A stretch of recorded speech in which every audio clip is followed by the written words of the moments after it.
Ikhwatul iman, ikhwatul fiddin, a'azakumullah wa uhibbukum fillah. Alhamdulillah, ikhwatul iman, kita boleh sambung majlis ta'lim kita ini lepas daripada kita Ramadan dan kita Syawal. Kita boleh sambung kita daripada buku kita, iaitu orang kata Wahabi itu titik. Kita menghabiskan 27 fakta ini sampai pada kita fakta yang ke-28. 28 ni kita dah baca dah. 29 pun kita baca dah.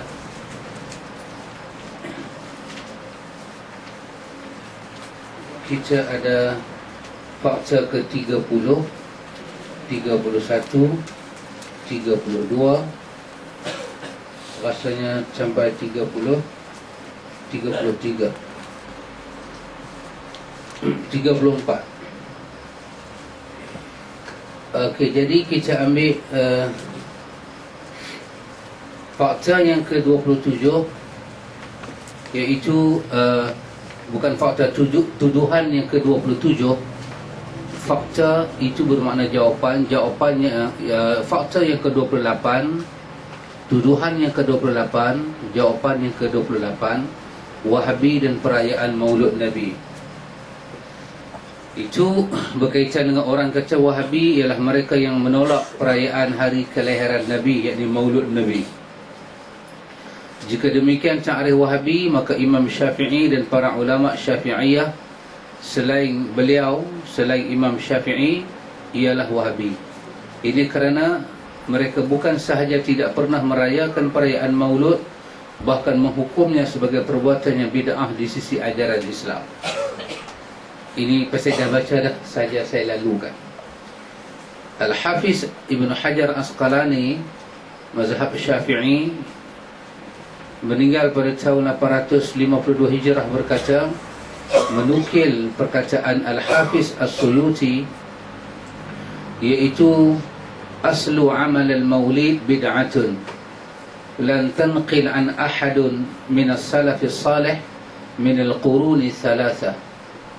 Hukum asal ini, kata Imam Ibn Hajar, dia petik perkataan Imam As-Suyuti, hukum asal perayaan Maulud adalah bid'ah, dan hal itu tidak pernah dicontoh oleh para ulama salafus salih yang hidup pada 3 abad yang pertama. Ini perkataan daripada Ibn Hajar menukil perkataan As-Suyuti. As-Suyuti ini banyak perkataan dia yang orang sekarang ni, ulama sekarang ni mengaku mazhab Syafi'i tak tengok pun buku dia. Mereka tengok buku Suyuti dua buku je rasanya. Yang pertama Tafsir Jalalain, yang kedua Asbabun Nuzul. Rasanya yang tu saja mereka lihat Suyuti. Adapun lain-lain kitab As-Suyuti membahas masalah bid'ah, langsung mereka tak tengok. Fatwa As-Suyuti langsung mereka tak tengok. Sedangkan As-Suyuti terkenal seorang tokoh yang membangunkan mazhab Asy-Syafi'i. Dia menghukum perayaan Maulud sebagai bid'ah. Sementara itu, salah seorang pembesar mazhab Syafi'i, Ibnu Hajar Haythami rahimahullah, dalam fatwa dia menyebut, wa ma yaf'aluhu katsirun 'inda dzikri maulidihi wa wada'a ummuhu lahu min al-qiyam bid'atun lam yurid fiha syai'. Adapun apa yang dirayakan oleh kebanyakan orang ketika hari kelahiran Nabi dan saat ibu baginda melahirkannya, maka perbuatan itu adalah perbuatan bid'ah dan tidak ada satu pun dalil yang mendasari perbuatan tersebut sama sekali. Ini yang kedua dalam fatwa Haythami, Ibnu Hajar Haythami. Ibnu Hajar Asqalani, Ibnu Hajar Haythami, dua Ibnu Hajar dalam mazhab Syafi'i, kedua-duanya menyatakan sambutan Maulud. Apa makna sambut Maulud, ikhwan? Sambut Maulud bermakna percaya pada hari Maulud Nabi itu ada kelebihan-kelebihan yang tertentu. Siapa merayakan maulud Nabi akan dapat fadilat-fadilat tertentu, maka dicipta upacara-upacara tertentu, berarak tengah jalan, berkenuri kenara, kemudian mengaitkan upacara-upacara itu dengan riwayat-riwayat yang batil. Adapun maulud Nabi itu wujud. Maulud bermakna lahir. Nabi lahir, memang Nabi lahir. Hadis Imam Muslim, Nabi lahir hari Isnin. Nabi kata hari Isnin ni korang-korang ada 3 benda besar yang aku tak boleh lupa. Pertama, hari Isnin aku dilahirkan. Yang kedua, hari Isnin adalah hari di mana Allah menurunkan kepada aku wahyu. Hari Isnin, hari permulaan wahyu turun. Karena itu pada hari Isnin Nabi menyatakan, kerana itu pada hari Isnin aku mengambil keputusan untuk puasa. Kerana hari Isnin adalah hari yang besar. Maka bila datang hari Isnin, para ulama kaitkan, yang pertama memang sabit sunnah puasa hari Isnin sabit. Pasal hari Isnin ni hari besar, hari yang cukup besar. Dibuka pintu langit, Nabi dilahirkan hari itu, dan wahyu diturunkan kepada Nabi hari Isnin. Bukan sahaja wahyu diturunkan, bahkan dia ditabal menjadi Rasul juga pada hari itu. Jadi hari Isnin itu Nabi berpuasa. Maka siapa puasa hari Isnin kerana mencontohi Nabi. Kerana hari Isnin itu ada banyak benda mencontohi Nabi. Jadi siapa-siapa yang puasa hari Isnin, tanda sayang ke Nabi, dia dapat pahala. Yang kita kata perayaan maulud tidak wujud itu dengan cara yang kita kata cara yang berarak. Kalau tak berarak lagu mana? Kalau tak berarak hentak sayang Nabi. Mana boleh tak berarak? Ini National Day. Ini sambutan nasional ni. Kalau tak berarak, tanda negara tu bukan negara Islam. Tak berarak, tanda hang tak sayang Nabi. Kita kata yang ni nama dia merepek wal merapu. Cinta Nabi, sayang Nabi, itu wajar. Bukan kata wajar, itu rukun iman. Salah satu daripada rukun iman, iaitu beriman dengan Rasul-Rasul yang Allah hantar, beriman dengan kitab yang Allah berikan kepada Rasul. Itu rukun iman. Kita kena ada hub cinta Nabi. Ya betul. La yu'minu ahadukum hatta la yu'minu ahadukum. Nabi kita tak beriman di kalangan kamu sehinggalah hatta akuna, sehinggalah dia menjadikan aku, Nabi kata, lebih dia cintai daripada mak dia, bapa dia, dan manusia seluruhnya. Itu hadis daripada Anas bin Malik, riwayat Imam Bukhari. Artinya cinta Nabi itu ada. Orang yang mula cinta Nabi adalah para sahabat. Tetapi meletakkan kaedah-kaedah macam ni,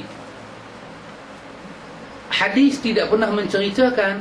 Hadis hadis yang sahih tak dapat disimpulkan 12 Rabiul Awal tarikh lahir Nabi. Tak ada.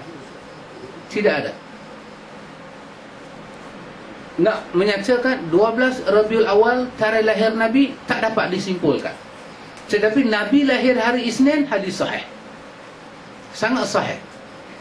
Jadi mengaitkan secara mutlak, tidak ada tarikh nombor 2, tak ada tarikh nombor 3. 12 Rabiul Awal itulah satu-satunya tarikh Nabi lahir. Dan kita mesti berarak pada hari itu. Kita mesti selawat banyak pada hari itu. Kita kata yang ni tidak ada petunjuk daripada Nabi dan para sahabat. Yang ni yang disebut oleh Imam As-Suyuti, disebut oleh Ibnu Hajar Haythami. Cara perarakan lagu ni tak ada.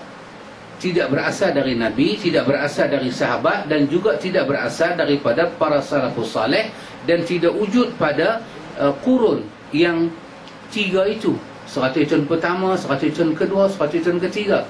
Kurun yang Nabi kata mereka sebaik-baik kurun, khairun nasi qarni thumma alladhina yalunahum thumma alladhina yalunahum. Sebaik-baik kurun, kurun aku, kemudian kurun berikutnya, kemudian kurun berikutnya. Pada 3 kurun ini, kurun Nabi dengan sahabat, sahabat dengan tabi'in, tabi'in dengan tabi'ut tabi'in, tidak ada perayaan maulud macam kita duk tengok lah ni. Baca berzanji, bangkit berdiri berselawat, cerita pasal Maryam, cerita pasal Asiah datang jadi bidan Nabi. Tidak ada. Yang ni semua ada pada kurun ke-400 tahun hijrah. Menunjukkan benda itu tidak berasal daripada Nabi. Sayang Nabi wajar. berselawat pada Nabi wajar. Bahkan ada riwayat suruh selawat pada Khamis, pada hari Jumaat, pada Khamis malam Jumaat, suruh selawat banyak-banyak. Ada.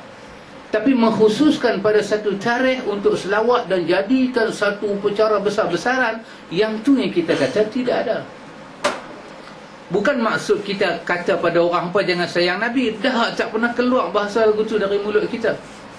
Kita menyatakan jangan ghulu, melampau. Akhirnya yang sayang tu tak jadi sayang, dapat dosa lagi ke atas. Kira-kira nak buat pahala, kira-kira nak tunjuk kita sayang Nabi, akhirnya dapat dosa. Dosa apa? Dosa yang Nabi sebut dalam riwayat Bukhari dan Muslim tentang man amila amalan laisa alaihi amruna fahuwa raddun. Siapa yang buat satu amalan, yang amalan itu tidak ada kena mengena dengan aku, maka ditolak. Maka ditolak. Bercerita tentang Nabi, datang bulan Rabiul Awal. Tak payah Rabiul Awal, setiap hari Senin kita ambil keputusan nak cerita riwayat Nabi. Tak ada salah apa. Kita hari Senin hari lahir Nabi, tiap-tiap minggu hari Senin Nabi puasa. Dan kita pun puasa tiap-tiap minggu, kita beribadat. Hari Senin kita ambil keputusan nak baca kitab sirah. Hari Senin kita ambil keputusan baca kitab sirah. Tak ada salah apa. Berbeza dengan 12 Rabiul Awal kita bagi cuti, kemudian kita kata hari ni kita kena keluar pergi tengah jalan. Keluar pergi tengah jalan tu bukan keluar pergi dakwah, keluar pergi buat ramai nama dia. Kalau keluar pergi buat dakwah lain lah Pak Amin. Memilih satu tarikh, kebetulan tarikh tu cuti, kita nak keluar, kita nak dakwah, nak cerita pada kafirin bagaimana akhlak Rasulullah, nak sampaikan kepada kafirin bagaimana kehidupan Islam. At least kita kata adalah sebab. Ni tak ada pakai samping, pegang sepanduk, selawat tengah jalan. Orang putih kata, for what my brother? What are you doing? Hang buat apa ni? Dan hang punya amalan itu rutin, every year sama, tak ada beza. Lepas tu nak bagi elok sikit, kawan tu dapat cokoh, kawan ni dapat cokoh, kawan tu dapat cokoh, kawan dapat cokoh. Sampai pada panjang cokoh maulud ni yang dapat caya nolek. Ni nama dia ghulu. Nama dia ghulu, melampau. Silakan berselawat, silakan membaca sirah Nabi. Bahkan kita suruh baca sirah Nabi. Kita perkenalkan kitab sirah, nama dia Sahih Sirah Nabi. Kita kata bacalah Rahikul Makhtum. Kita kata bacalah Sahih Sirah Nabi. Baca kitab-kitab yang ditulis oleh para ulama tentang sirah Nabi. Baca dan baca dan baca. Tapi yang kita duk kata yang tak betul itu, orang tak dapat faham. Bukan tak dapat faham, kadang-kadang dia faham, dia saja tak mau faham. Sebab dia kata kalau ikut cara kita ni, dia kata tak seronok. Habis hari cuti maulud Nabi nak buat apa dia kata? Kita kata buatlah apa boleh buat. Tak boleh, tak seronok. Seronok pergi buat ramai tengah jalan. Had jantan, had betina, seronok pergi buat ramai tengah jalan. Tengok-tengok dalam mazhab Syafi'i, berada tidak ada. Selanjutnya, perhatikan pula ungkapan salah seorang ulama Syafi'iyah mengenai hukum perayaan Maulid Syekh Ja'far. Syekh Ja'far At-Tazmanti Asy-Syafi'i mati pada tahun 682 Hijrah. Apa dia kata? Dia kata perbuatan perayaan Maulud ini tidak pernah dicontohkan pada masa kurun pertama dari masa para ulama salafus salih. 100 tahun yang pertama tidak ada. Padahal mereka adalah orang yang paling besar pengagungan dan rasa cintanya kepada baginda Rasulullah sallallahu alaihi wasallam. Tidak ada seorang pun dari kita yang mampu untuk menandingi bagaimana besarnya pengagungan dan rasa cinta mereka para sahabat terhadap baginda. Dia pula kata tentang, dia kata hadzal fi'lu, ini perbuatan keluar berarak tengah jalan ini pada bulan Maulud. Dia kata ini lam yaqa' fi sadri al-awwal min as-salafus salih. Tak pernah kita dapati pada kurun salafus salih. Tak ada. Sedangkan para sahabat yang duduk pada kurun itu, kita hari ini cinta, tak boleh cinta macam mana sahabat cinta Nabi. Tak boleh. Bukan kata kita bukan kata tanding sahabat. Kita nak tanding cintanya Abu Talib pada Nabi, kita gagal. Tak boleh. Sehebat-hebat Abu Talib sayang pada Nabi, dia tak pergi buat gila di tengah kota Mekah, duk pergi berawak lagu tu. Macam mana kita nak tandingi cinta kita dengan para sahabat jauh langit dan bumi. Iman mereka menjadi ukuran kepada kita, hidup mereka menjadi contoh kepada kita. Hebatnya Abu Bakar boleh berhijrah dengan Nabi. Dalam riwayat Muslim, Abu Bakar tanya dekat Nabi, adakah kau akan bersahabat dengan aku dalam hijrah? Nabi kata ya. Kata Aisyah dalam riwayat Muslim, aku tak pernah tengok bapa aku menangis kerana seronok, melainkan pada hari Nabi habaq Nabi nak hijrah dengan dia menangis sebagai seronok. Tu saja. Macam mana kita boleh bayang dada dia, perasaan dia, jiwa dia, hati budi dia, dia punya sayang kat Nabi. Tak ada siapa boleh tandingi sayang Abu Bakar. Pun demikian, Abu Bakar ketika menjadi khalifah, memerintah, tahun pertama, tahun kedua dia memerintah, tidak ada satu perayaan yang Abu Bakar buat. Sedangkan dia orang yang berhijrah dengan Nabi. Kerana itu, mesti dia, perkataan yang kita dah ucap ini, kesemuanya kita ambil daripada para ulama yang mereka ini ada dalam mazhab Syafi'i. Tapi ikhwan, macam mana orang hari ni bila kita cakap lagu ni, dia tak boleh layan kita. Sedangkan kita nakal cakap ni daripada ulama-ulama dalam mazhab Syafi'i. Ada dua benda. Pertama, imam dia tak tahu langsung, dia tak pernah baca, ataupun dia saja jahat. Dia tahu tapi dia tak mau ambil aktibar. Dia kata ikutlah arus. Dah orang duk buat ramai lagu tu, kita jalan bilah. Ataupun dia kata Allah, benda kecil sangat, takkan salah kot. Benda tak, bid'ah ni ikhwan, sekecil mana pun dimusuhi oleh agama. Sebab satu masa bid'ah ni dia akan mengambil tempat agama. Kita selalu kata amalan paling baik adalah amalan Nabi. Sahabat ni punya hebat sampai Nabi sebut dalam riwayat Irbad ibn Sariyah, sampai Nabi kata alaikum bisunnati wa sunnatil khulafa ar-rasyidin al-mahdiyyin addu 'alaiha bin nawajis. Punya hebat sahabat kurun pertama ni, Nabi kata pegang sunnahku, pegang sunnah sahabat. Dalam sahabat tu pula dalam hadis ni Nabi sebut khulafa ar-rasyidin. Berapa kerat jadi khulafa ar-rasyidin? Abu Bakar, Umar, Osman, Ali. Di kalangan ulama sirah khilaf, mungkin Umar bin Abdul Aziz masuk ataupun tidak dalam khulafa ar-rasyidin. Sebahagian kata al-khalifatul khamis, dia masuk, dia khalifah yang kelima. Nabi suruh ikut petunjuk khulafa ar-rasyidin, sahabat yang menjadi pemimpin, Abu Bakar, Umar, Osman, Ali. Macam tu Nabi suruh kita teladani depa, pemerintahan depa, cara depa, sunnah depa. Macam mana zaman Abu Bakar sampai zaman Ali ni yang duk pergi keluar 12 Rabiul Awal ni, duk pergi buat saja marbah ni. Macam mana? Nabi suruh contoh depa. Tiba-tiba orang kata pada kita, alah, hang tak mau buat, hang balok lihat, hang duk diam-diam, sudahlah. Bukan masalah balok lihat. Bukan masalah balok lihat. Masalah dia nak contoh siapa? Siapa yang memulakan? Lepas tahun 300 tahun, tahun 400 tahun hijrah, barulah perayaan maulud secara besar-besaran ini bermaharajalela. Daripada siapa? Kesepakatan ilmu daripada Nabi dan sahabat? Tak ada. Daripada imam mazhab? Tak ada. Dia lahir setelah imam mazhab wafat. Artinya, siapa yang buat perayaan lagu tu, dia tidak mengikut Nabi, tak ikut sahabat dan tak ikut mazhab. Habis dia ikut siapa? Mesti ada siapa-siapa yang mula. Imam Syiah kah? Imam siapa-siapa kah? Mesti ada. Jadi yang nak pergi seronok sangat jalan ni buat apa? Dia bukan jalan kita. Ini siapa yang sebut ikhwan? Ini disebut oleh Syekh Ja'far At-Tazmanti Asy-Syafi'i yang mati pada tahun 682 Hijrah. Itu dia kata Ustaz Hairi Nonci, kalau kita nak melihat beberapa buku lain, kita boleh tengok seperti benarkah Salahuddin Al-Ayyubi merayakan Maulid Nabi. Orang kata Salahuddin lah yang memulakan dahulu, sebab dia nak tawan kota Baitul Maqdis. Dia berperang dengan tentera Salib. Dia pergi sangkut bid'ah tu dekat Salahuddin. Kata Ustaz Hairi Nonci, baca buku ni, kita boleh jumpa kebenaran. Betul ke tak betul Salahuddin? Salahuddin Ayyub ke? Ni Salahuddin mana ke? Salahuddin ni banyak kan? Banyak Salahuddin tak ada. Lepas tu boleh tengok satu lagi buku, dia kata Tarikat, Tasawuf, Tahlil dan Maulid Nabi. Ada juga penjelasan dalam bahasa Melayu di situ. Juga bincang-bincang seputar tahlilan, yasinan dan maulidan. Buku ni pun ada. Buku ni mudah dapat, senang dapat, pun ada perbincangan dia. Artinya ikhwan, salah kalau orang kata kita menghalang orang mengagungkan Nabi dan membesarkan Nabi. Salah. Tidak. Kita tak pernah halang.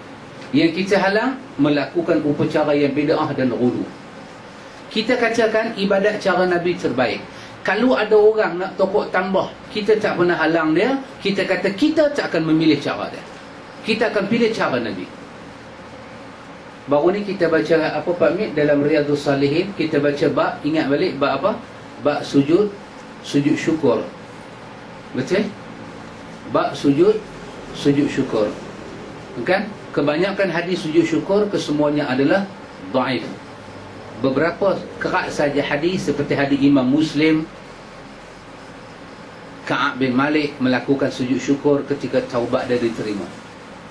Kemudian ulama bahas berdasarkan hadis itu, berdasarkan riwayat itu, riwayat yang sahih, hanya menceritakan sahabat sujud syukur. Macam mana mereka sujud syukur? Mereka sujud lah. Dan riwayat tidak bercerita mereka takbir, riwayat tidak bercerita mereka salam, riwayat tidak bercerita mereka ambil wudu, riwayat tidak bercerita, bahkan masalah kiblat pun tak bercerita. Riwayat cerita sujud syukur dikaitkan dengan satu pemberian yang besar daripada Allah, ataupun Allah selamatkan kita daripada satu musibah yang besar, kita sujud syukur. Tetapi tanpa kita menafikan, ada orang kalau dia nak sujud syukur, dia pergi ambil wuduk dulu. Lepas tu dia takbir macam takbiratul ihram. Lepas tu baru dia sujud. Lepas tu dia duduk macam duduk tahiyat, dia bagi salam. Assalamualaikum, Assalamualaikum.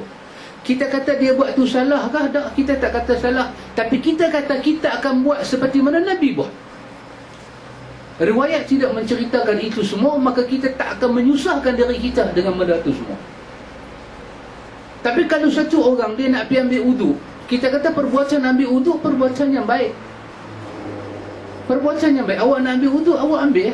Dia kata salah ke aku pergi ambil wuduk dulu, aku nak sujud syukur? Kita kata kita tak kata salah.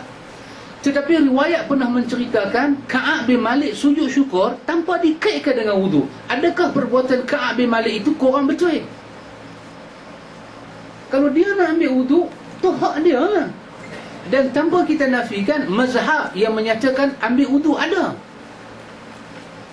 Itu pandangan mazhab. Tetapi kita sedang bercakap tentang hadis Nabi. Kita bercakap tentang apa dia amalan Nabi. Nabi buat macam ni, sahabat buat macam ni. Dan kita cuba latih diri kita buat lagu tu dan puas hati. Wuduk masih ada di badan kita, tak payahlah kita pergi batai dah, sujudlah.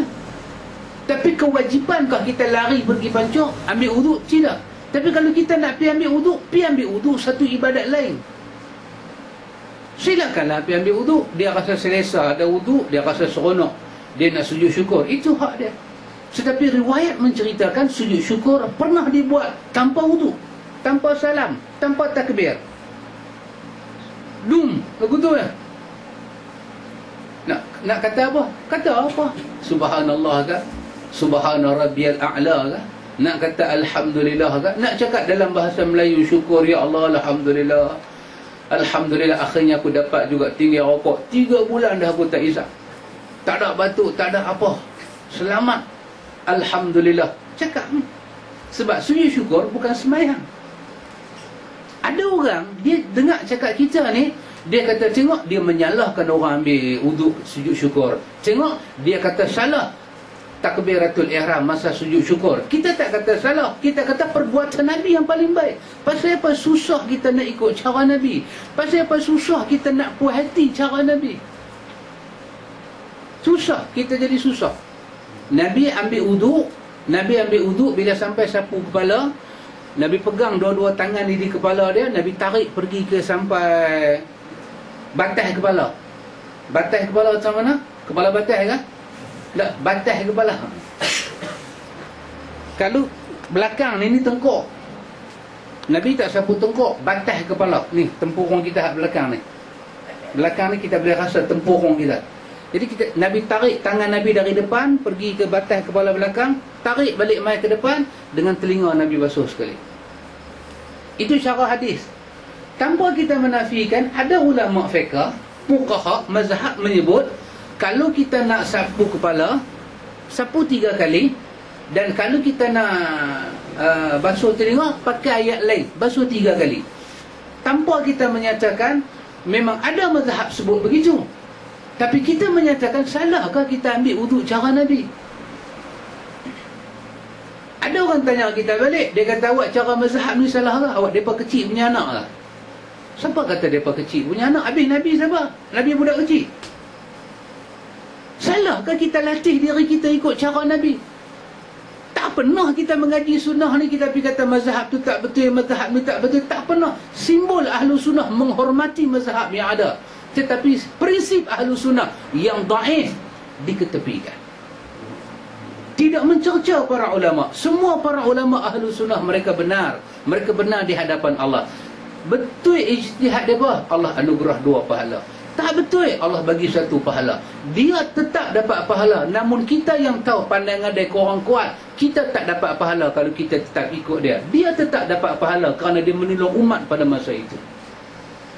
Ada orang tak boleh faham kita dah ajar, dia tak boleh faham. Dia cengok-cengok apa daripada duk ajar. Sampai nak ambil wuduk tak boleh, sampai nak sujud syukur, nak kata Allahu Akbar tak boleh. Dah, siapa kata tak boleh? Kalau nak bang pun boleh. Nak sujud syukur, Allahu Akbar, Allahu Akbar. Apa tu? Azan kerana sujud syukur. Balon. Orang putih panggil human right, hak asasi manusia. Tak ada apa. Tapi kita kata sujud syukur cara Nabi tak ada bang. Kita kata lagu tu dia marah pula. Aku tak buat cara Nabi, aku salah. Tak ada kata salah. Cuma nak kata cara Nabi terbaik. Ikutlah siapa pun, ikut Nabi terbaik. Quran kata dalam surah Al-Qalam, wa innaka la'ala khuluqil azim. Nabi tak buat sambutan maulud Nabi dulu. Sahabat tak buat sambutan maulud untuk Nabi. Kita ikut cara ni. Sayang dekat Nabi nombor 1. Ikut sunnah Nabi dia pun nombor 1. Berjuang menegakkan agama Allah dia pun nombor 1. Sampai Abu Bakar kata, ayin qusul Islam wa ana hayyun. Adakah Islam akan jadi lemah sedangkan Abu Bakar masih hidup? Aku tak akan biar Islam jadi lemah. Macam tu punya sayang Abu Bakar dekat Nabi. Macam tu punya sayang. Kita nak cerita pasal Nabi ya? Ada orang tak boleh faham. Ya, ini ikhatul iman. Kita duk mengaji ni, kita duk kena minta kepada Allah satu apa dia? Faham. Supaya Allah bagi kita faham. Yang ke-29 ikhwan, Wahabi dan Qasidah Burdah. Bapak Wahabi ni Qasidah ni semua tak mau. Mereka ni semua tak mau. Kata orang Wahabi ialah mereka yang menolak tata cara berselawat dengan cara berqasidah. Buat syair-syair, lepas tu cipta lagu, lepas tu pukul pompang. Itu nama dia qasidah. Itu package qasidah. Imam Ibn Qayyim membahas dalam kitab dia kenapa muzik tu haram. Imam Ibn Qayyim bahas dalam kitab dia kenapa muzik tu haram. Di antara sebab, di antara beberapa sebab yang disenaraikan oleh Imam Ibn Qayyim, kerana dia menyatakan mereka beribadat dengan muzik. Pengharaman muzik. Kerana muzik telah menjadi ruang ibadat. Nanti antum nak tengok di mana muzik masuk dalam ruang ibadat. Dalam qasidah. Qasidah ya. Pukul rebana dalam masjid, bangkit menyanyi. Kan? Qasidah. Mana ada sahabat berselawat sambil duduk menyanyi, sambil duduk pukul genang pompang. Tak ada. Qasidah start. Pasal itu Ibn Qayyim kata muzik haram.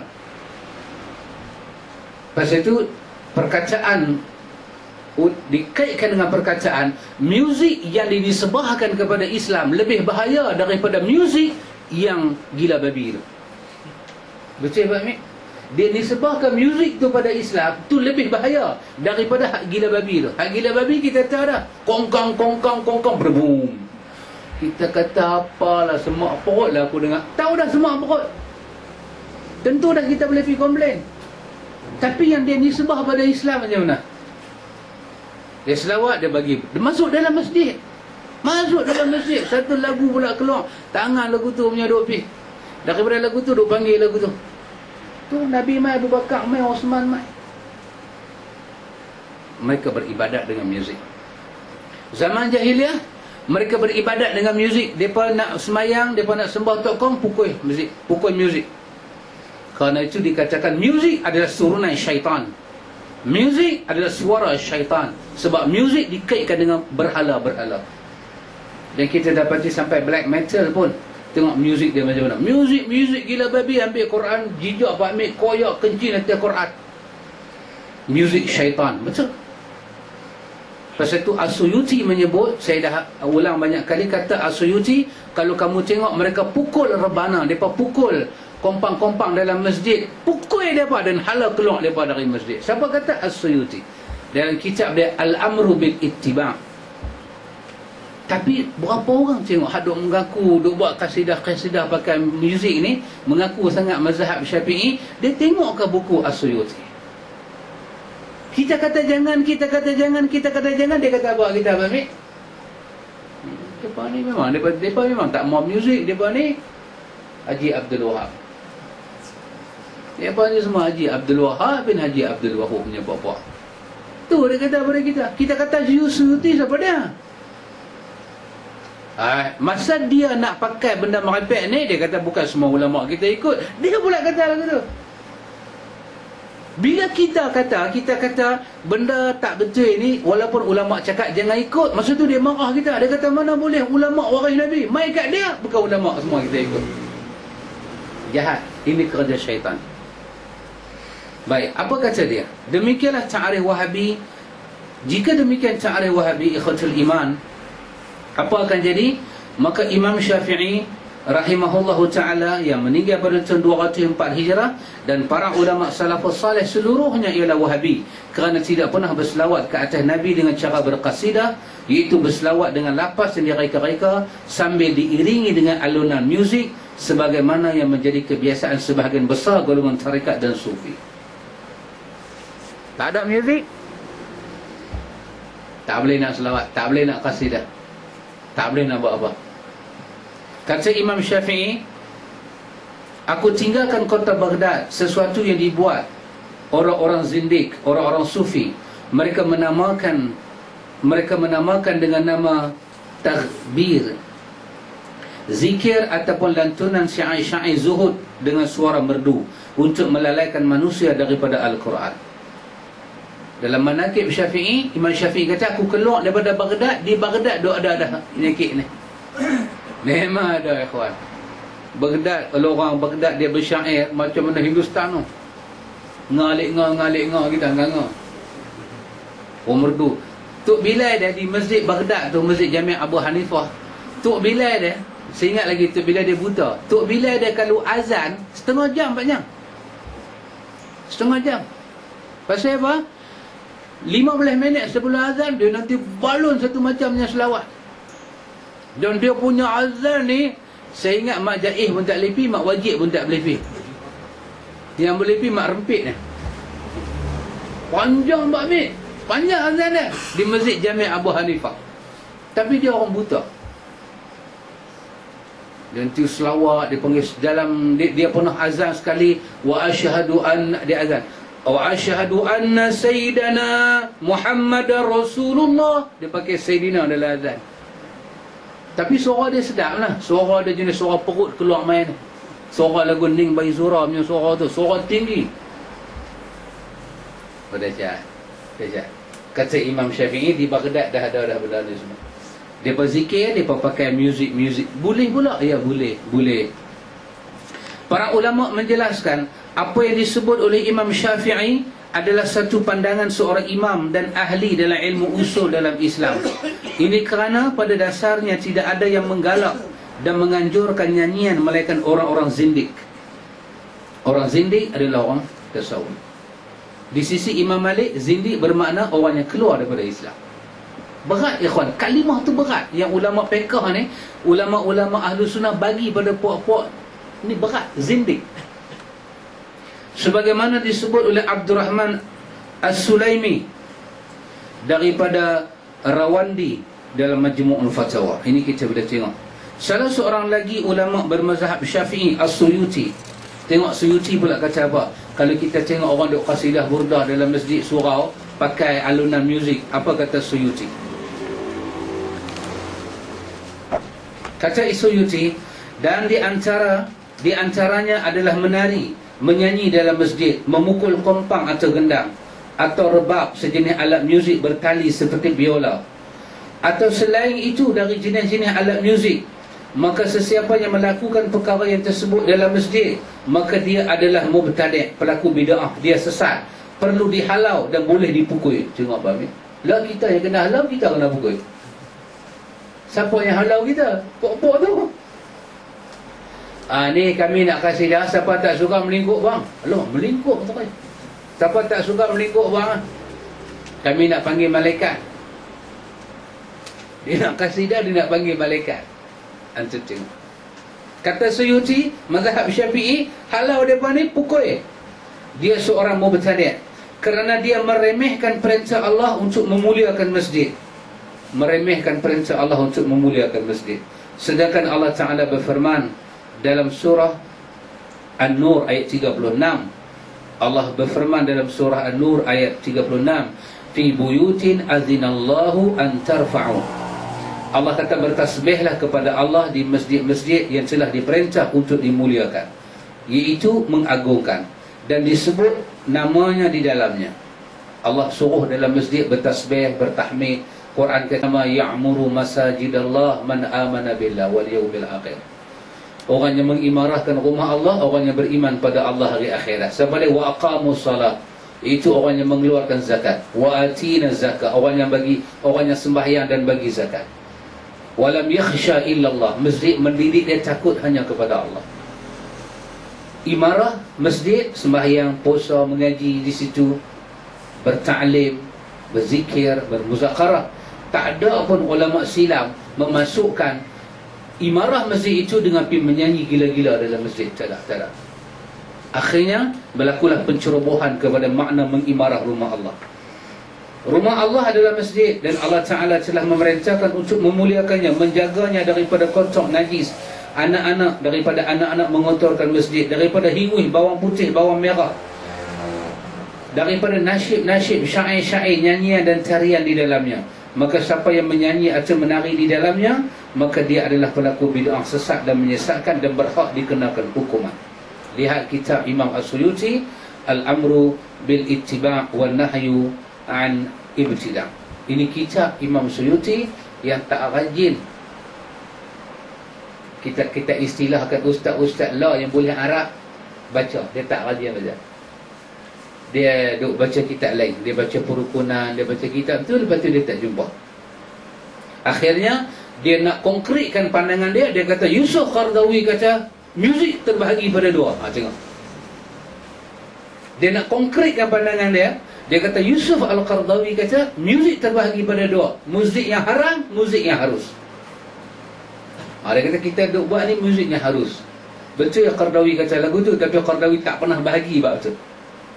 Ketika Qaradawi kata semayang tak ada usalli, dia tak ikut. Ketika Qaradawi kata nisfu Sya'ban tak ada, dia maki Qaradawi. Dia kata ini ulama Wahabi. Bila Qaradawi kata muzik terbahagi pada dua, dia ikut. Sebab dia nak buat. Ini nama dia perangai Kamjatullah.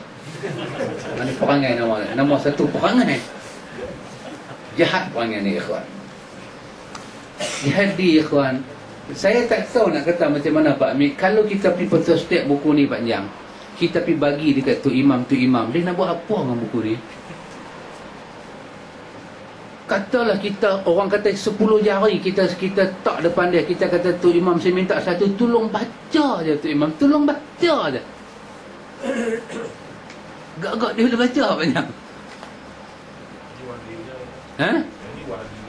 Dia kata ni Wahabi punya. Dia pergi tanya pula satu ustaz. Ustaz tu kata apa? Macam Pak Nyan cerita, Wahabi babi. Dahsyat Pak ni. Jegutu dia cakap. Minta pula jemaah ikut. Wahabi sebut binatang tu. Itu dia. Dalam masjid. Sebut benda-benda kotor macam tu dalam masjid, kata dekat Wahabi lagu tu, dapat pahala banyak. Kalau mes sembahyang pahala 27, maki Wahabi dalam masjid dapat lagi 27. Betul-betul perangai Syiah. Anda tengok, kita tak buat kasidah ni, kita tak buat, tidak ada riwayat. Baik.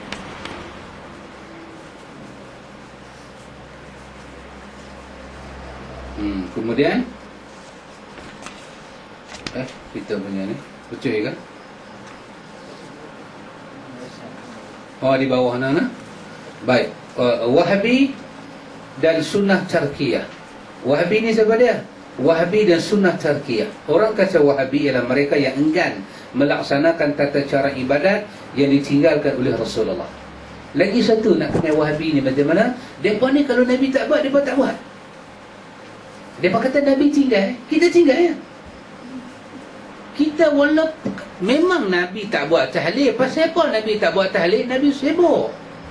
Nabi perang Badar, Nabi perang tu. Marilah Nabi nak buat tahlil. Kita tak sibuk ni, buatlah. Wahabi tak mau buat. Wahabi kata apa dia? Dah Nabi tak buat, tak payah buat lah. Walaupun kita ada kederat nak buat, pasal Nabi tak buat, tak buat lah. Kita ada mampu nak sembahyang sunat hadiah untuk orang mati, tapi kerana Nabi tak buat, kita tak buat lah. Siapa halang kita nak buat sunat hadiah untuk orang mati? Kita ada mak, kita ada pak, ada mentua, ada pak mentua, ada tok, semua dah kembali ke rahmatullah. Kita tak mau tolong mereka, kita nak tolong. Tapi awak tak buat sunat hadiah 2 rakaat. Awak tak buat sunat hadiah 2 rakaat. Ni anak buat lagi sampailah kepada mak bapak. Orang buat bagi RM25 pun sampai. Tambah anak buat tak minta apa, lagi sampai. Habis pasal apa tak buat? Kita kata pasal Nabi tak buat. Inilah Wahabi. So Nabi tak buat, dia buat tak buat. So Nabi tak buat, dia buat tak buat. Habis Nabi tak makan mentabak, dia buat balun. Orang bercakap ibadat, dia bercakap mentah kedarah. Kita duk bercakap ibadat, dia bercakap mentah kedarah. Mentah kedarah dengan ibadat, dia tak tahu beza. Antum tengok masalah orang putih kata kronik sedalam tu. Dia tak sampai poinkat dia bela. Orang putih kata dia bela Ramadi. Dia jadi bela, jadi kelabu, sampai dia tak boleh beza dia cakap tu bab apa. Sama ke makan mentabak dengan sembahyang 2 rakaat ni? Sama ke? Adakah kita nak makan, setiap kali kita makan mentabak, kita nak kena pastikan semua yang buat mentabak tu sukatan dia sama? Mama, gula berapa? Dia kata 2 camca. Dia tu pun 2 camca. 3 camca bidang. Bawang sebiji. Tak ada. Tapi ibadat tak boleh. Tengok apa dia kata. Jika demikian ta'rif Wahabi, maka Imam Syafi'i ialah Wahabi kerana meninggalkan tata cara ibadat yang tidak pernah diamalkan oleh Nabi. Imam Syafi'i menegaskan, walakinna nattabi' as-sunnah fi'lan aw tarkan. Akan tetapi kami tetap mengikut sunnah dengan cara melaksanakan apa yang telah dilaksanakan oleh Rasulullah dan meninggalkan apa yang telah ditinggalkan oleh Rasulullah. Di sini saya nak terang sikit. Nanti saya ingat buku yang mudah dengan kita ni adalah Sifat Salat Nabi yang ditulis oleh Albani. Ini yang dekat, mudah. Baca tang mana? Baca tang mukadimah dia, iaitu bab perkataan para imam mazhab. Kita tengok apa perkataan Abu Hanifah, apa perkataan Imam Malik, apa perkataan Syafi'i. Albani susun 4 imam besar ni, apa perkataan mereka tentang sunnah. Tanpa kita kata apa-apa, semua kita tahu. Mazhab Syafi'i, sembahyang subuh ada doa kunut. Betul? Semua orang tahu. Semua orang tahu. Tetapi di ujung umur Imam Syafi'i, apa dia kata? Sangat penting kita tahu benda ni. Dia kata yang sahih itu adalah mazhab aku. Dia kata dekat Al-Muzani, kalau yang aku duk fatwa selama ni ada tak kena dengan riwayat Nabi, dan riwayat tu sahih, aku tak jumpa lagi. Katalah lepas aku mati, Allah mentakdirkan hampa jumpa, hampa tolong ambil riwayat itu untuk aku dan buang semua pendapat aku yang tak sama dengan yang sahih. Hampa hancurkan, ambil pandangan aku, balik ke dinding. Kenapa balik ke dinding? Biar dia hancur lebok macam gelas kena dinding, pecah berkecat. Tak ada siapa boleh ikut, kerana aku takut kepada Allah. Kalau aku balik menyelisih Nabi SAW. Ada orang tak boleh faham. Dia tak boleh faham. Kita kata lebih sikit, dia kata tengok, mereka ni memang tak ada mazhab. Bolehkah kita tak ada mazhab? Nabi yang kita dah sebut nama Suyuti ni, apa dia ni? Kita dah baca hadis riwayat Bukhari. Kita tak tahu hadis itu sahih tak sahih. Kerana Bukhari kata sahih, kita kata sahih. Maka di dalam hadis kita bermazhab Bukhari. Mazhab ni bukan satu benda. Mazhab ni bukan satu orang. Mazhab saya Syafi'i, bukan macam tu. Mazhab bermakna ikut. Maka Quran kata fas'alu ahla zikri, pi tanya orang yang ada ilmu dan ikut mereka. Quran kata innama yakhshallah min ibadihi ulama, yang takut pada Allah ulama. Quran sebut plural ulama. Quran tak sebut alim satu orang. Quran kata ulama. Ulama mereka takut pada Allah, ikut ulama. Jadi sikap Ahlussunnah betul, dia hormat semua ulama dan dia ikut ulama dia. Tapi bila mai kat kita, ulama kita satu, mazhab kita satu, Asy-Syafi'i. Berubah tak boleh. Kadang-kadang yang duk ada tu belai sungguh. Ada satu buku baru Pak Mik, bagus kita baca. Ditulis oleh Ustaz Firanda. Baru ni saya jumpa dia di Kelantan. Dia ni duk setengah buat PhD di Madinah. Dia mendapat satu slot mengajar dalam masjid Madinah. Antum bayang nak mengajar masjid Madinah? Agak-agak macam saya ni mengajar Umar Pak Long lepas dah mengajar masjid Madinah.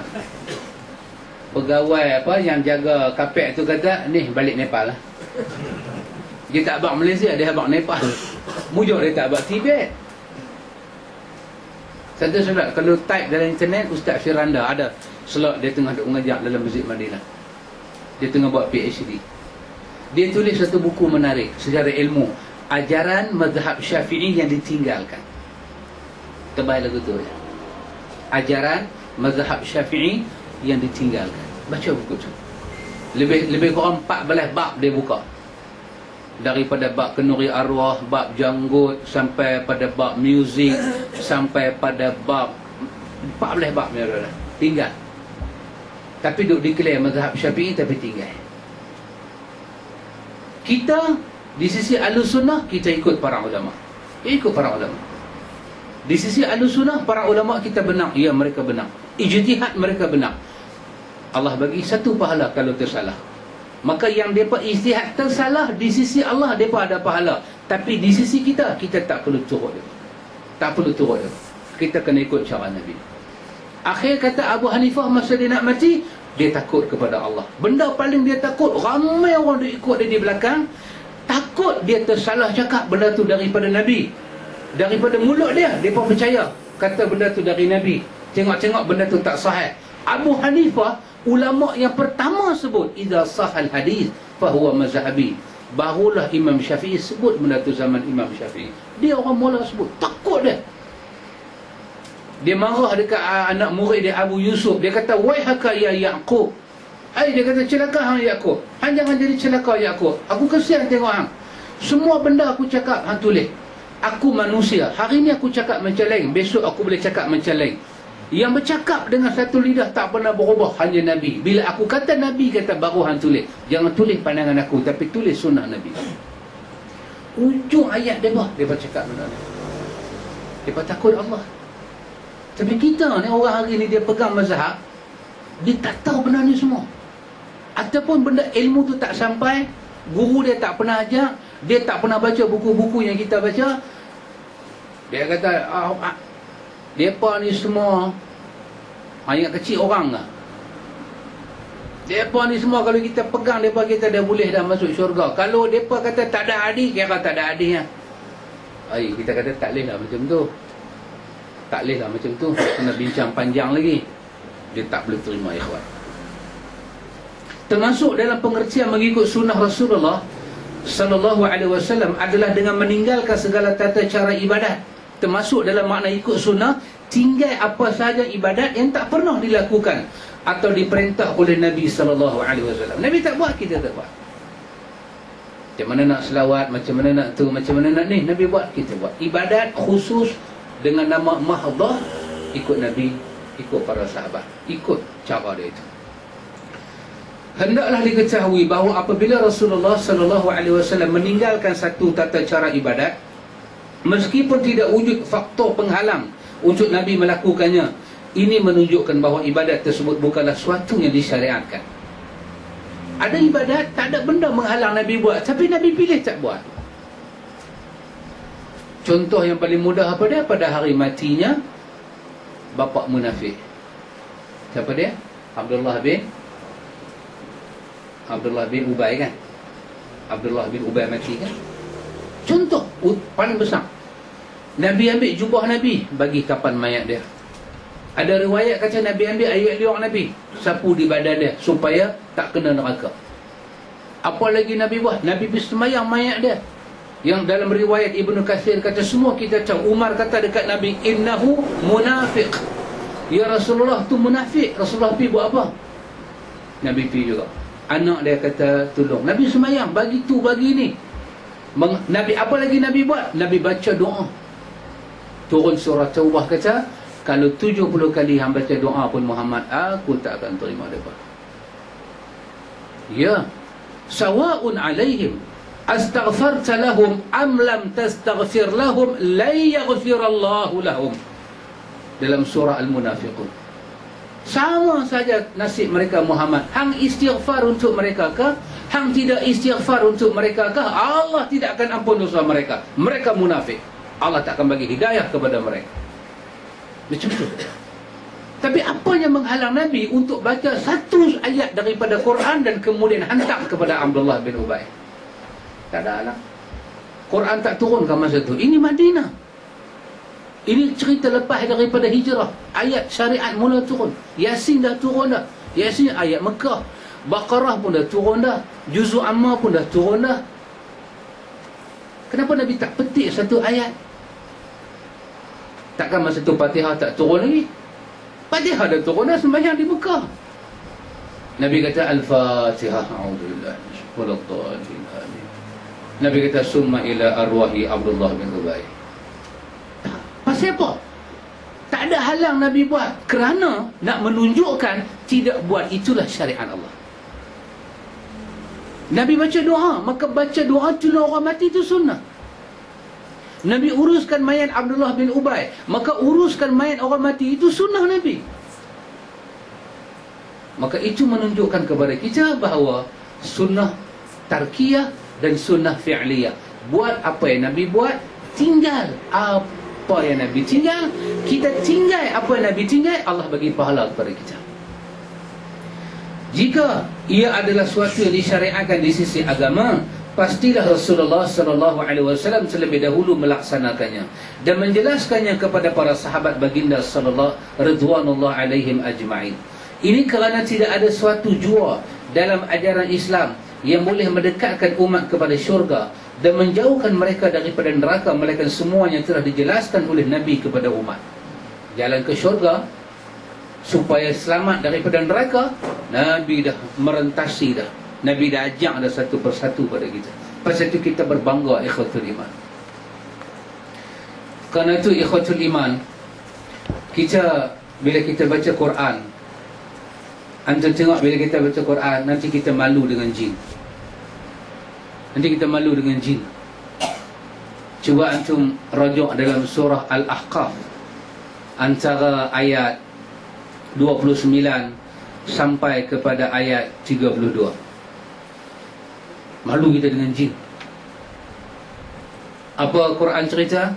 Quran kata, wa isarafna ilaika nafaran minal jinni yastami'una al-Quran falamma hadaruhu qalu ansitu falamma qudiya wallaw ila qaumihim munzirin qalu ya qaumana inna sami'na kitaban unzila min ba'di Musa musaddiqan lima bayna yadayhi yahdi ila al-haq wa ila tariqin mustaqim ya qaumana ajibu da'iyallahi wa aminu bihi yaghfir lakum min dhunubikum wa yujirkum min azabin alim. Ini cerita pasal jin. Ada juga surah jin, ada juga surah Al-Ahqaf cerita pasal jin. Cerita apa dia? Cerita Quran kata wa id sarafna ilaika nafaran minal jin.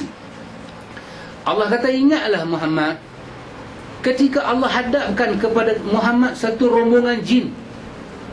Yang rombongan jin ni yastami'una al-Quran, dia dengar Quran. Dia dengar Quran, Nabi baca Quran dia dengar. Dia lalu ke, dia apa?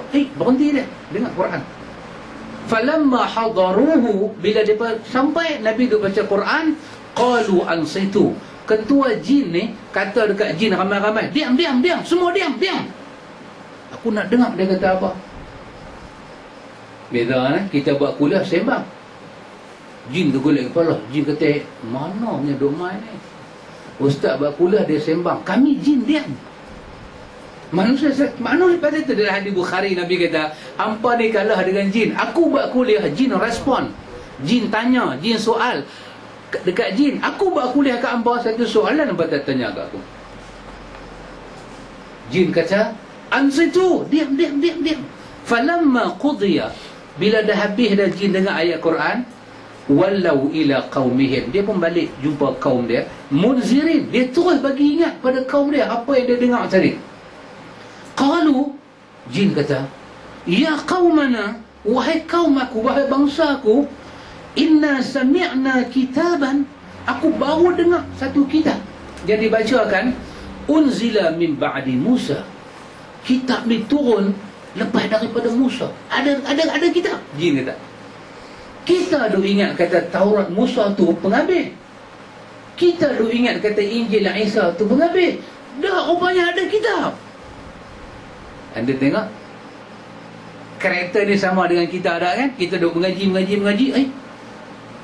Rupanya ada kitab sunnah. Dulu kita punya baca kitab, tak tahu nama apa. Kitab tu mai semua boleh.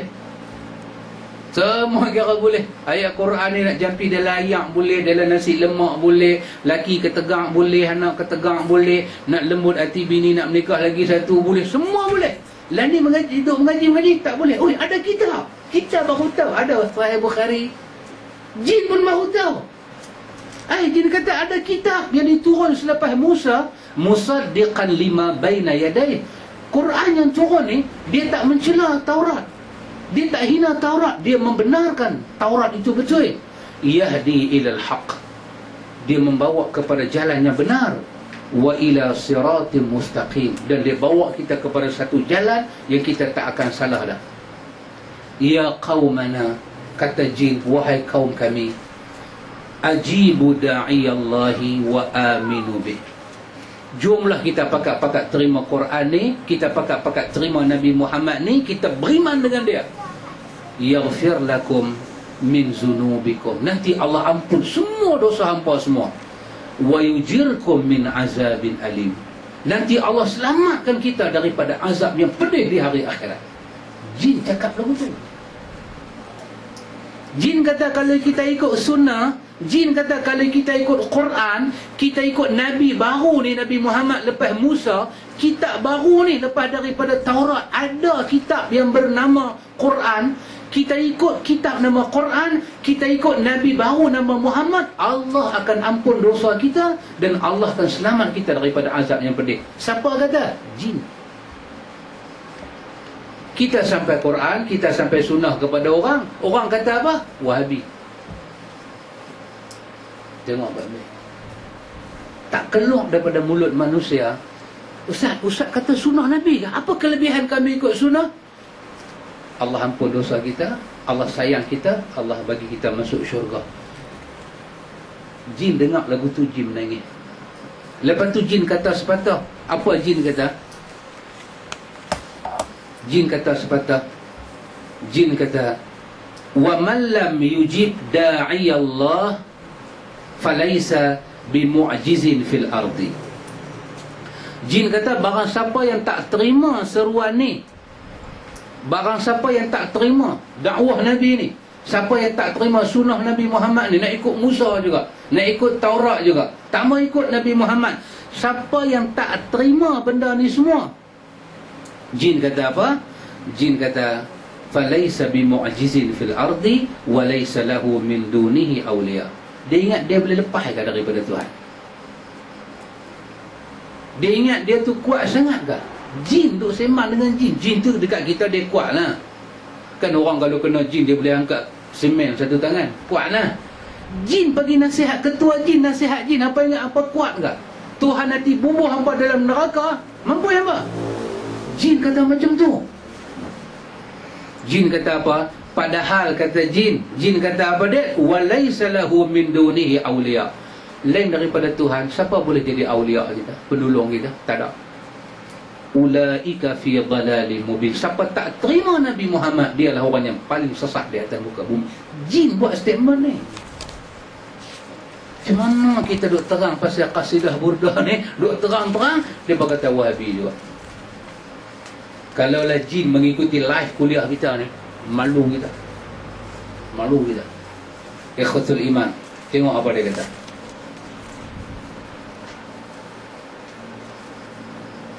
Jika ini adalah sesuatu yang disyariatkan di sisi agama, pastilah Rasulullah SAW terlebih dahulu melaksanakannya dan menjelaskan kepada para sahabat baginda.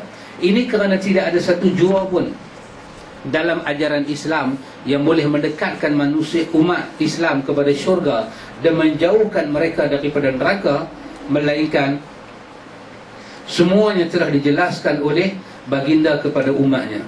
Rasulullah menyebut ma baqiya syai'un yuqarribu minal jannati wa yuba'idu minan nari illa waqad buniya lakum. Tidak tertinggal satu pun yang mendekatkan kamu ke syurga dan menjauhkan kamu daripada neraka, kecuali semuanya telah dijelaskan kepada kamu. Cantik, semua ada. Nak cuci diri ke, nak apa ke, semua Nabi ajak. Semua Nabi ajak. Imam Al-Hafiz Ibn Rajab berkata dalam kitab dia kata fa amma ma ittafaqa as-salafu ala tarkihi fala yajuzul amal bihi li'annahum taraku illa an ilmin annahu la ya'malu bihi. Kata Ibn Rajab Hanbali, adapun perkara yang telah disepakati oleh ulama salaf untuk mereka tinggalkan, maka hal itu menunjukkan bahawa terlarang bagi kita untuk mengerjakan dan mengamalkannya. Ini kerana tidaklah mereka meninggalkan suatu perkara, melainkan kerana mereka tahu bahawa perkara tersebut tidak layak untuk diamalkan. Orang salaf, kalau dia tinggal, ulama salaf, 100 tahun pertama, 100 tahun kedua, 100 tahun ketiga, kita dapati tak ada ke mereka, kita terus buat. Kita terus buat.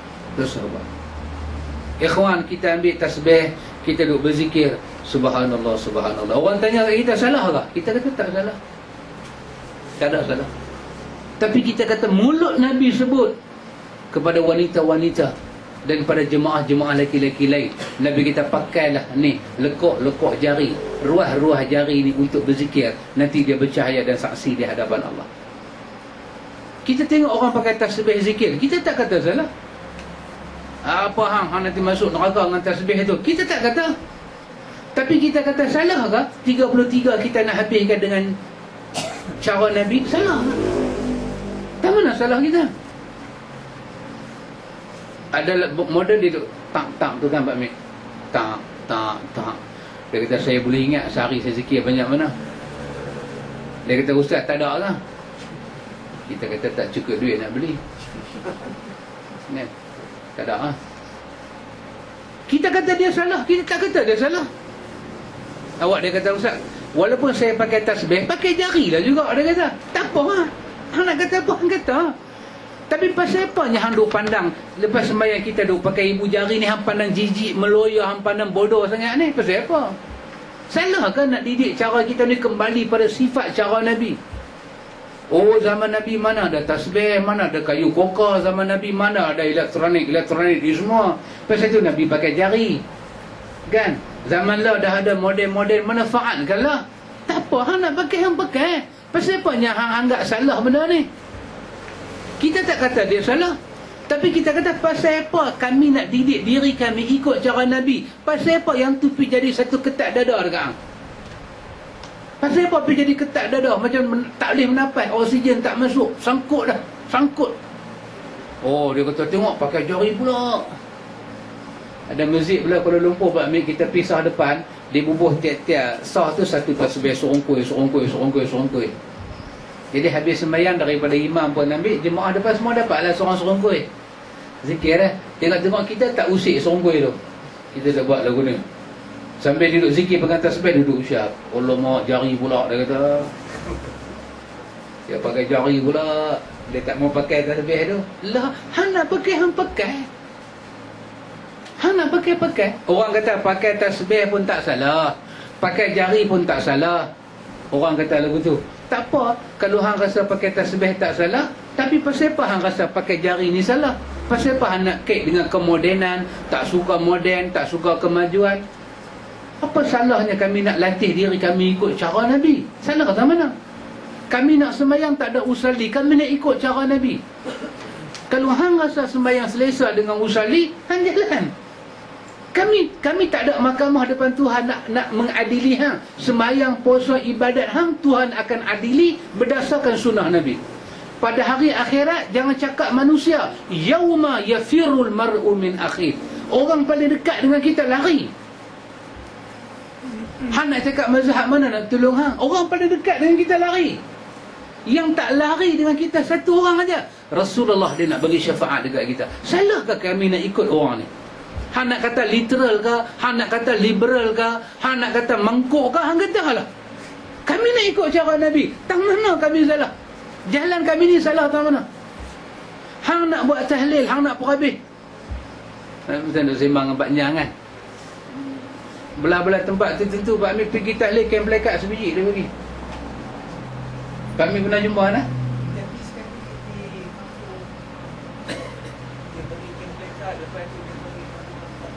Oh, dah siap lah. Kelang lah silap Pak Amir. Kita biar Kelang. Hari mati. Hari mati Pak Amir. Peringat saya balik. Pak Amir mengaji hadir otak bagus Pak Amir. Orang mengaji hadir otak dia dah siap. Tak tinggi lagi boleh cakap tu kan. Saya dengan Pak Amir pergi Kelang. Mereka kata ada mayat. Kami pergi mayat lah. Pergi nak semayang mayat lepas asam Pak Amir. Sekali kami masuk rumah mayat di bubuh tu, selamat datang macam ada orang menikah. Pintu gerbang tu dengan rapor-rapor semua.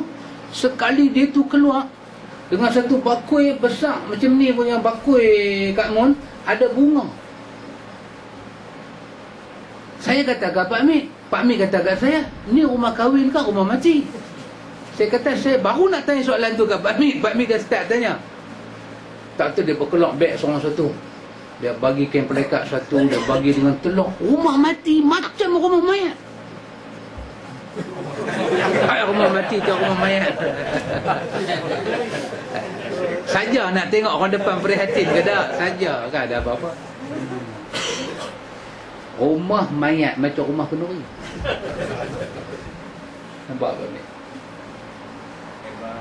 Hebat. Hebat. Hang nak kata apa? Tak apa, ada duit pay. Buat lah. Dah dapat kain pelekat, dapat envelope lagi kat atas. Buka-buka semua merah.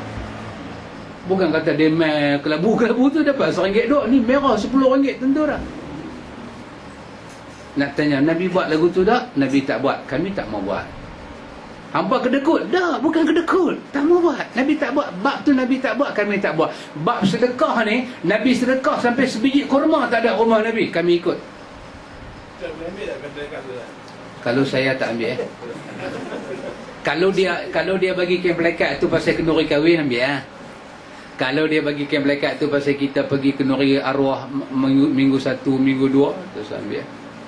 Kalau kita ambil, kita boleh kena 3, 2, 4 kerja berat, mandatory. Beratnya hukuman. Di sisi sunnah kita dah bagi satu malapetaka. Dia kata tak ada malapetaka. Memang hang rasa tak malapetaka. Pasal apa? Pasal hukum malapetaka dah jadi adat. Di sisi sunnah malapetaka. Di sisi masyarakat dah jadi daging darah. Pasal itu tak rasa apa. Pasal itu kita tak rasa susah apa. Pasal dah jadi daging darah. Kita tetap memandang dengan hukum sunnah. Tak boleh. Tak boleh. Tapi kalau kenuri kenara, kenuri kekah, dia nak bagi apa? Bismillah, ha? Kata ni saya nak bagi kain pelekat pasal apa? Kenuri kekah. Kenuri kekah hari buat sedekah. Buat lah. Bagi. Kita kata kain pelekat aja. Kain lain tak ada kan? Dia kata ada kain kapan. Bila nak hitung ni ambil. Tak apa. Kita gagal. Mayat kita tak boleh. Setitik ayak kita tak minum. Kita cuma nak mengikut cara Rasulullah sallallahu alaihi wasallam, dan secara akidah cara kita tak ada salah apa. Cuma kita kena kuat hati. Banyak ingat pada Allah. Datang sahabat, ya Rasulullah, hati saya goyang. Perintah Allah banyak saya nak buat. Inna syara'i'ul Islam qad kathurat alayya. Saya rasa berat ni nak buat lagu mana dengan hukum hakam ni. Nabi kata apa dia? Nabi kata la yazalu lisanaka ratban min zikrillah. Kalau kamu rasa sunnah ni berat, agama ni berat, basahkan lidah kamu, selalu ingat pada Allah. Nanti Allah ringankan bebanan kamu. Kita buat lagu tu. Kita dah belajar sunnah ni 2-3 benda, kita mula nampak halangan. Halangan kecil-kecilan. Halangan keluarga, halangan jiran. Apa kita nak buat? Banyakkan istighfar. Astagfirullah, astagfirullah, astagfirullah. Banyakkan selawat, banyakkan subhanallah. Baca tu doa apa yang kita dah photostat, Pak Mi dah photostat bagi kan. Apa? Zikir Nabi belah pagi, zikir Nabi belah petang, baca. La yazalu lisanaka ratban min zikrillah. Bila kamu rasa berat dalam hidup, basahkan lidah. Bagi lidah ni basah, zikir pada Allah. Bukan zikir kalang kabut, hasbi rabbi jalallah. Tak. Ni semua tak pakai. Yang Nabi ajar. Subhanallah walhamdulillah wala ilaha illallah wallahu akbar. Nabi kata apa? Siapa zikir 33 subhanallah, 33 alhamdulillah, 33 Allahu akbar lepas sembahyang, lepas tu masa dia nak tidur dia baca juga macam tu, Nabi kata apa? Dia tak akan menyesal. Zikir kepada Allah ni tak akan menyesal. Kita demai balik, degenerate balik. Kita astagfirullah ya Allah, ni jalan hang betul ni, ni jalan Nabi hang. Kalau jin pun boleh terima, macam mana dengan aku ni? Jin boleh terima. Berapa banyak jin ikut sunnah kita tak tahu Pak Amir. Kita baca ayat tadi baru kita tahu, surah Al-Aqaf tadi baru kita tahu jin ikut sunnah. Kita duk ingat kita aja ikut sunnah, jin ikut sunnah. Ya Allah, tolong aku banyakkan doa, banyak sujud kepada Allah, banyak minta kepada Allah. Ya. Berat, jiwa kita berat. Hati kita nak ikhwan, tubuh badan kita rasa berat, zikir kepada Allah. Zikir kepada Allah. Bukan kata tu saja ikhwan. Banyak halangan dalam hidup kita ni. Nak buat tu tak jadi, nak buat ni tak jadi. Kita ingat nak tolong orang, last sekali terpelingkup. Zikrullah, ingat pada Allah. Ya Allah, mudah-mudahan Allahumma ajurni fi musibati. Semua ujian yang hang bagi ke aku ni ya Allah, aku minta ada pahala. Wa akhlif li khairan minha. Setiap ujian yang aku kena, aku minta hang ganti dengan benda yang lebih baik. Lah ni aku dah tanggung beban, aku minta hang ganti dengan lebih baik. Ada orang bila dia susah, dia tak mau sembahyang malam, dia tak mau zikir, dia tak mau baca Quran, dia kerja dia sunat. Kata sahabat, macam ada raplah ya. Dia kata berat mata memandang, berat lagi bau memikul. Betul lah kan. Tapi tak maukan zikir pada Allah. Dia kata hari itu duk buat juga, tapi tak ada apa-apa. Zikrullah, zikrullah. Bangkit semayang, tambah semayang sunat, puasa sunat, dekatkan diri pada Allah. Ada fadilat yang besar. Ikhwan, hidup kita ni pelan rapat dengan sunnah. Kita renggang dengan dunia-dunia yang kalang kabut ni. Dengan dunia-dunia yang tak tentu arah ni kita renggang. Kita dekat dengan agama, kita dekat dengan sunnah. Allah akan ubah hidup kita ikhwan. Allah akan ubah. Allah akan ubah. Yang Allah tak ubah ni agama dia aja. Lain semua Allah ubah. Allah ubah nasib kita, Allah ubah rezeki kita, Allah ubah kehidupan kita, Allah ubah kita punya hidup. Semua Allah ubah. Kita minta pada dia. Siang malam pagi petang minta kat dia. Minta jangan putih asa. Minta jangan putih asa. Zikir ingat banyak-banyak kat dia. Saya katakan ikhwan, majlis ta'lim ni boleh bagi tenang jiwa kita ikhwan. Kita kena main majlis ta'lim. Kita kena berkawan dengan orang-orang saleh. Ni macam Pak Amit ni semua orang soleh, Panjang ni semua orang soleh. Ya. Isnin, Khamis, puasa, Panjang, duha tak tinggal. Lagu saya duha tak buat lagi, Panjang tak tinggal lagi. Kawan dengan orang soleh ni ikhwan. Kita kawan. Kita kawan dengan orang, kita tengok, oh Pakcik Bari kita, antum. Pakcik Bari, apa Allah tak uji dia? Allah bagi buah pinggang kat dia. Dia main kuliah tak tinggal. Betul Pak Amit? Betul Pak Nyang? Antum nak kata apa orang tu? Apa masalah hang tak main mengaji? Saya Pak Amit tak ada penyakit, main mengaji. Baru ni Pak Amit masuk wad, main mengaji. Pak Amit pergi berubat sampai Melaka 3-4 pagi berubat, mengaji tak tinggal. Melaka pergi mengaji tak tinggal. Baru ni pergi Kuala Lumpur makan kenduri. Pak Amit kata Tengok seminggu kot. Seminggu apa, hari Senin balik dah mengaji. Tengok Pakcik Bari tu, apa Tuhan tak bagi. Kita tengok dia tanggung beban. Minum air kena sukar. Pakcik Bari kita. Tapi antum tengok tak mana kuliah sunnah dia tak ada. Masalah ya. Masalah. Tapi dia tenang. Musa dia bulan Ramadan tadarus. Saya Pakcik Bulia dia sebulan tadarus. Dia main. Saya tuang. Dia main. Habis tadarus siang dibaca ilmi, malam pula dia pergi tadarus di Masjid Seberang Jaya. Tak usah ambil orang lain. Allah ambil Pakcik Bari, Allah letak kita di hari akhirat, Allah tanya kat kita, pasal apa tak main mengaji? Saya apa? Saya hari tu pening kepala. Pening kepala? Kau ni tak ada buah pinggang. Oh, kita buat terkejut. Alamak, tak ada. Hang baru pening kepala. Dekatkan diri dengan Allah. Dekatkan diri dengan Allah. Kita dekat diri, kita duduk dalam majlis ta'lim, Allah akan selesai urusan kita. Ada banyak benda ikhwan ajaib bila kita beriman kepada Allah. Duduk ikhwan, dengar apa cerita pasal Nabi, dengar apa cerita pasal sunnah. Jiwa kita tenang. Tenang, bukan hilang masalah. Masalah duk ada lagu tu, tapi tenang. Macam Pak Amir duk katakan, tenang. Tenang, seketika kita tenang. Orang nanti duk heran, dia ni dengan kecil manis, darah tinggi, dengan buah pinggang, lagu mana dia boleh duk pergi mengaji ni? Kalau tengok jam lah 10.41 lah. Kalau tengok jam. Tapi dia tak menguit apa kot nak bagi isyarat. Mamak ni terlupa kali kan, tak ada. Senyap, duduk senyap 10.41 lah. Anda tengok, tenang. Allah bagi tenang kat kita. Ikhwan, saya pesan, duduk dalam majlis sunnah. Antum akan dapat sesuatu. Antum dapat sesuatu. Hidayah, bimbingan, makna hidup. Makna hidup. Makna hidup.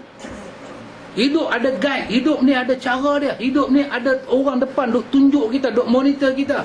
Rasulullah salawatu rabbi wassalamu alaihi. Ikut sunnah dia. Jadi, adapun dakwah ahli bid'ah bahawa diperbolehkan mewujudkan tata cara baru dalam urusan ibadat berdasarkan kepada beberapa riwayat para sahabat yang melakukan tata cara ibadat baru. Ia telah penulis jawab dalam salah satu risalah berjudul Mereka Sering Beralasan. Ia telah menulis, memuatkan di dalamnya mendulang cinta ilahi dengan ittiba' Rasul. Ini kitabnya menarik, tebal macam tu.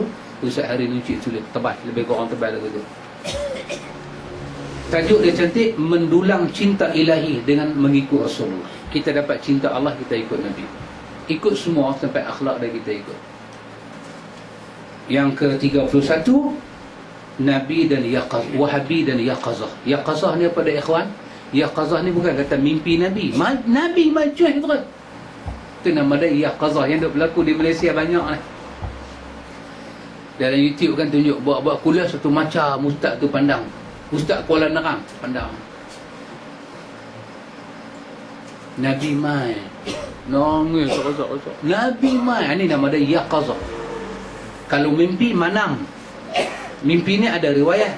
Tapi Yaqazah ni tak ada riwayat. Tapi Nabi boleh mai. Macam mana Nabi mai? Depa panggil mai. Nabi duduk dalam kubur pun tak senang dengan perangai umat dia. Duduk kena mai. Duduk dalam kubur pun tak senang. Dia panggil. Macam orang tua-tua ada anak ramai kan. Sekejap lagi Haji mana? Melaka. Sekejap lagi tengok Haji mana? Tak ada. Ni dah terlepas Slim River. Haji mana? Ni nak pergi Ranau. Mana Ranau? Sabar dia. Oh, Haji jalan jauh. Anak ramai. Last sekali dia kata anak ramai pun leceh. Pungkok tak ada duduk di rumah dia. Semua duk panggil. Kalau tak pergi rumah satu, tak pergi rumah kawan tu, dia majuk. Jadi duk pergi. Aku nanti mati atas kapal dia kata. Nabi pun, umat terlalu ramai, tak senang duduk dalam kubur. Sekejap lagi Nabi mai Kuala Nerang, sekejap lagi Nabi pergi Jakarta, Indonesia, sekejap lagi Nabi pergi taman, Nabi pergi Aceh, sekejap lagi Nabi mai pula Tasik Gelugong. Tasik Gelugong pun Nabi kena mai. Tak tahu lah naik emas ke, naik emas dia kena tembak pula. Naik Air Asia lah kot. Yaqazah ni ada ke tak ada? Boleh face to face dengan Nabi. Dia akan jawab pada kuliah kita yang akan datang. Kuliah kita yang akan datang kita akan tengok. Lepas tu Wahabi dah semain tarawih 20 rakaat. Lepas tu Wahabi dengan samak khinzir. Lepas tu last sekali Wahabi dengan nisfu Sya'ban. Barulah buku kita tu selesai. 34 fakta. 34 fakta mereka menuduh Wahabi dan 34 jawapan. Ini yang kita sempat baca hari ini. Wallahu a'lam. Ya, juga. Kalau ada soalan, ada katakan Nabi pernah menukar diri nyanyian yang berusul jahiliyah kepada yang bercakap Islam. Berita ini digunakan sebagai alasan untuk nasyid atau qasidah. Ya. Wallahu ta'ala alam. Hanya Allah Maha mengetahui. Mungkin berkenaan dengan seorang yang bernama Hasan bin Thabit. Dia ni ahli syair. Ahli syair. Maka mungkin yang nak dimaksudkan di situ Nabi membetulkan beberapa syair dia. Dia suka bersyair. Orang Arab kan, dia suka bersyair. Nabi betulkan beberapa benda disebut itu benda yang sampai peringkat dia mengangkat Nabi lebih-lebih. Nabi kata jangan sebut lagu tu. Nabi kata jangan macam tu, jangan macam tu. Itu bukan nasyid. Itu bukan qasidah. Tak ada kena-mengena dengan qasidah. Dan syair ni bukan dia duk riau tengah-tengah jemaah sah sembahyang tu. Bukan begitu. Syair memang orang Arab terkenal dengan syair. Lepas itu turun surah Hamim Fussilat. Ada surah Syu'ara dalam Quran. Syu'ara nak cerita tentang pesyair-pesyair ni. Dia apa yang salah Nabi betulkan. Jangan sebut lagu tu, jangan sebut macam tu. Kalau itu itu nama dia takrir. Nabi membetulkan perkataan orang yang salah. Kalau itu dia nak kaitkan dengan dengan qasidah-qasidah ni, tak betul lah. Qasidah ni pakai gendang, pakai tu, lepas tu dia punya nada. Siapa nak betulkan lirik qasidah hari ni? Nabi dah wafat. Sunnah lah. Jadi kalau qasidah tu nak disunahkan, yang pertama muzik kena buang. Yang kedua lirik duk panggil majat ni semua ni kena lempak buang. Anta samsun, anta badrun, anta nurun fauqa nuri kena buang. Tapi siapa bersedia nak terima? Kalau nak kaitkan dengan hadis tu, Nabi betulkan, ya Nabi betulkan. Sekarang kita nak betulkan, muzik tak mau. Ini pesyair ni kalau dia bersyair depan Nabi, tak ada muzik. Bersediakah orang qasidah ni betulkan tak ada muzik? Dan kembalikan bit rangkap dia itu kepada yang tidak merosakkan akidah. Tak bersedia dia. Dia mempertahankan benda yang merapu-merapu ni. Kalau Nabi membetulkan, itu memang terdapat dalam riwayat. Nanti kita buka Bulughul Maram, buka bab masjid. Apa hukum bersyair dalam masjid, kita akan jumpa hadis itu. Nabi kata jangan sebut benda ni, aku tak suka. Macam Nabi betulkan sahabat jangan angkat jual beli dalam masjid. Nabi kata la arbahallahu tijaratan. Nanti Allah tak bagi untung bisnes kamu. Kamu angkat jual beli dalam masjid, Allah tak akan bagi untung. Nabi betulkan. Jangan tegakkan hudud dalam masjid. Jangan cari barangnya hilang dalam masjid. Suatu taslim mana barang hilang, tanya semua orang, seolah-olah masjid ni tempat yang tak aman. Jangan begitu. Masjid tempat aman, bukan tempat dibuat kalang-kabut. Itu sahaja yang ada dalam riwayat. Kalau kita nak kaitkan itu dengan lirik lagu yang ada lah ni, kita boleh kaitkan, betulkanlah balik lirik itu. Tapi siapa yang nak betulkan? Tak ada siapa yang nak betulkan. Ada dulu kumpulan mana buat satu lagu, Tuhan pintumu ku ketuk, buka lah. Namanya mangkuk buat lagu tu 80-an dulu. Oh Tuhan pintumu ku ketuk, buka lah. Macam tak ada pintu nak ketuk. Ya Allah aku bertaubat, terimalah taubat aku. Ada apa salah? Pintu begitu. Betul lah balik. Dia betul lah balik. Wallahu ta'ala a'lam. Subhanakallahumma wa bihamdika asyhadu an la ilaha illa anta astaghfiruka wa atubu ilaik. Assalamualaikum.